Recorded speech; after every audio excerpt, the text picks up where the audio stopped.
Say that again. Boom Boom Diran. Oh, I was out with my wife all day. I haven't been checking the news. See Boom Diran?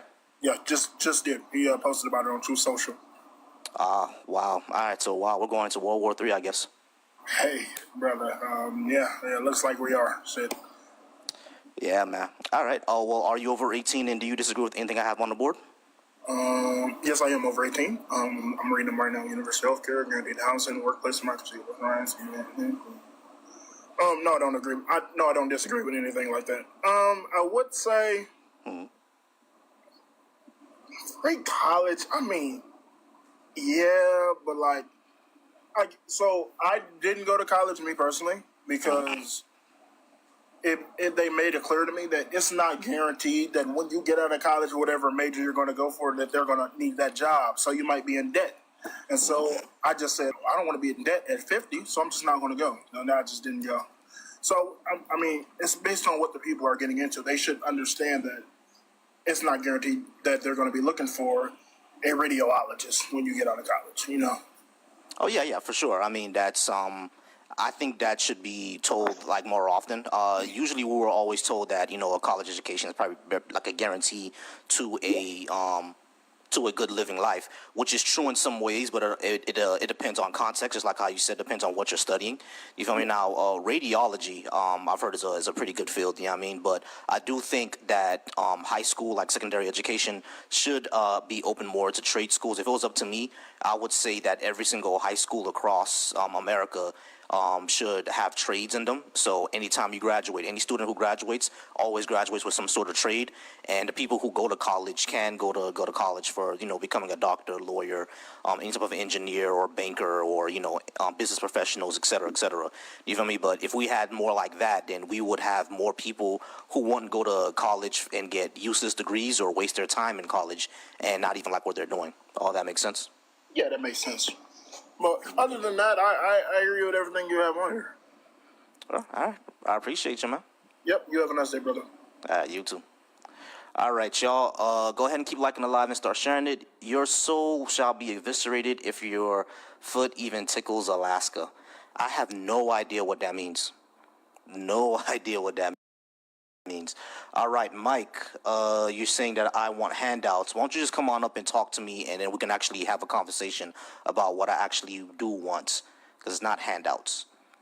All right, I'm going to invite King up to the stage. Give me a second. All right, King, I'm inviting you up.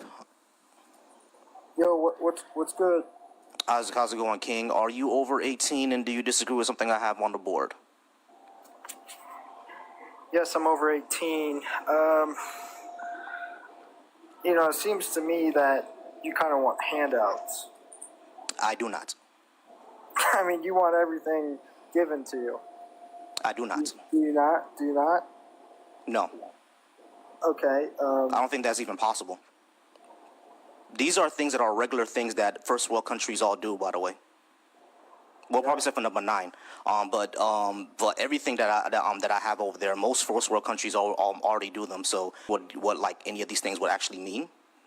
Yeah, go ahead. Give me an explanation. Okay, so universal health care, all it means is that, when we go into a hospital, like let's say I have a heart attack or something like that, or I have cancer or whatever, that I won't be, indebted with like medical bills to the point where I go bankrupt. You see what I'm saying? Like we have single payer health care and it'll all get paid for. You feel me? It's not free or anything handed to me because our taxes will pay for it. So it'll be all of us paying for it, not just, I'm getting something. You would also get universal health care. Like if your grandmother falls ill, or if heaven forbid you fall ill, you won't get indebted with any type of medical bills either. You see what I'm saying? Or medical bills that will bankrupt you, essentially. Why'd you leave? All right.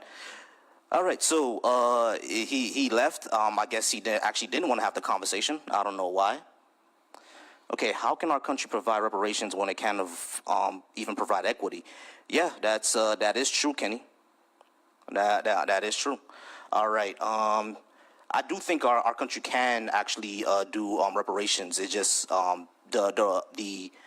the motivation for it just isn't there. It's the political will, not the actual like logistics of doing it. All right, Yo. foot under 3. How's it going? Are you over 18, and do you disagree with Yes. anything I have on the board? Yes, specifically 5, 6, and 9. I believe 7, 8, 1, 2, 3, 4. Pretty universal. Okay, so 5, 6, and 9. All right, let's go with number 5. Why do you think we need to continue the war on drugs? Because all Los research has shows Angeles? that it sucks. Yeah, Los Angeles. I think we need to increase it. Screw these dumbasses on the street who are basically slouched over dying. Yeah, screw that. I don't like drugs in our country. Why shouldn't we pursue every person that is coming in here and just throw them out of the country or just prosecute them to his fullest extent?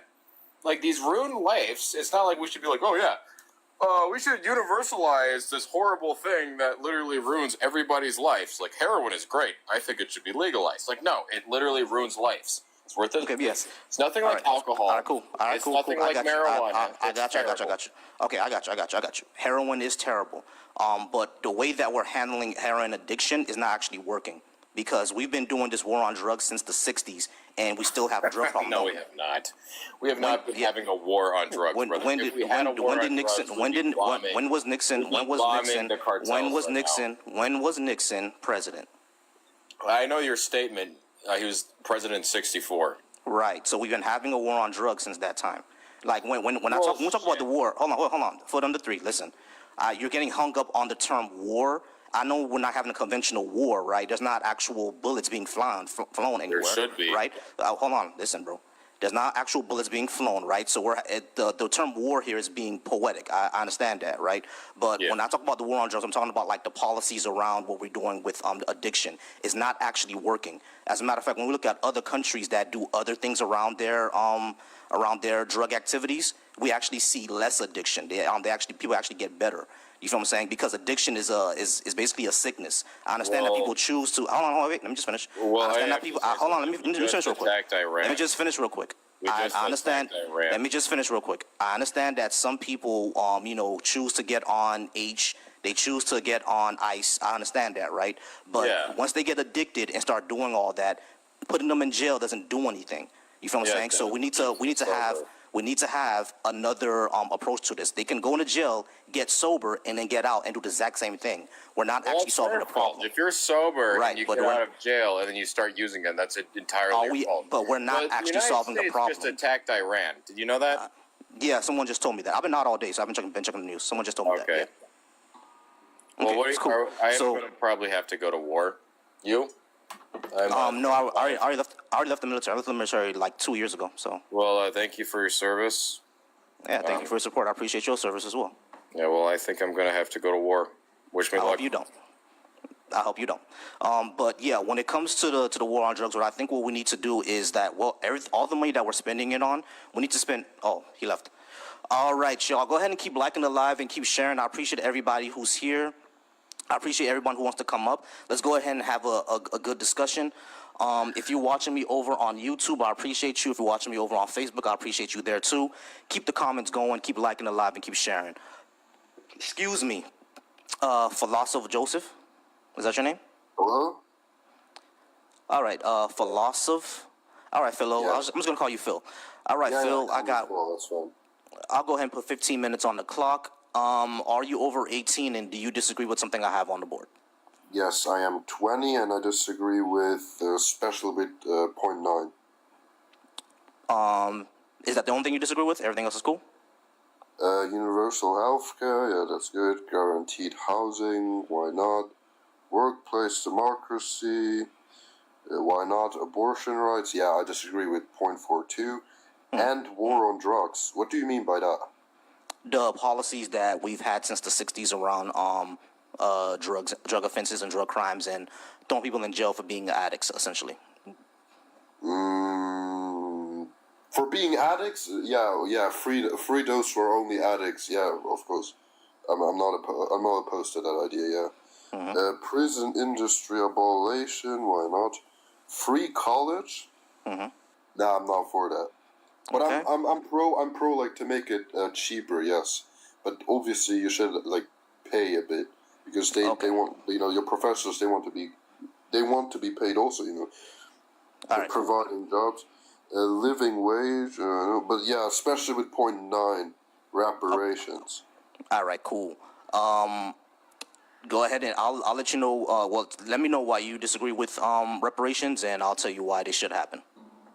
Okay, so I disagree with them because I believe that you have to experience a certain, like for example, slaves who experience slavery, then they deserve it. But nowadays, there's no, like for example, how African Americans are talking about on the United States and saying they deserve a reparation. I'm completely against this. That people who weren't enslaved, who weren't beaten, that they should get money for for something they didn't experience. That's not. I'm like really opposed to this. Okay, cool. Now this is something I hear all the time. That you understand that reparations will not only be for slavery, correct? Yeah, of course.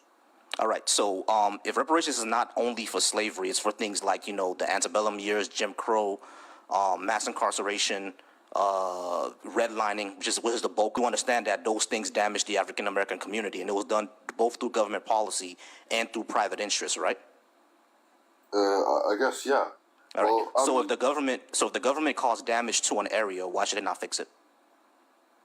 they should. Okay, so that's what reparations are. So you agree with reparations? I mean, if you experienced damage from like heavily damage from a system, then yes. But if that's like that was like centuries Okay, before, by then that I logic- disagree. Right. By So that logic- that's what African Americans experience. They experience Where? damage for. What do you mean where? That's what you know what redlining is? No. Okay, well, that's an issue.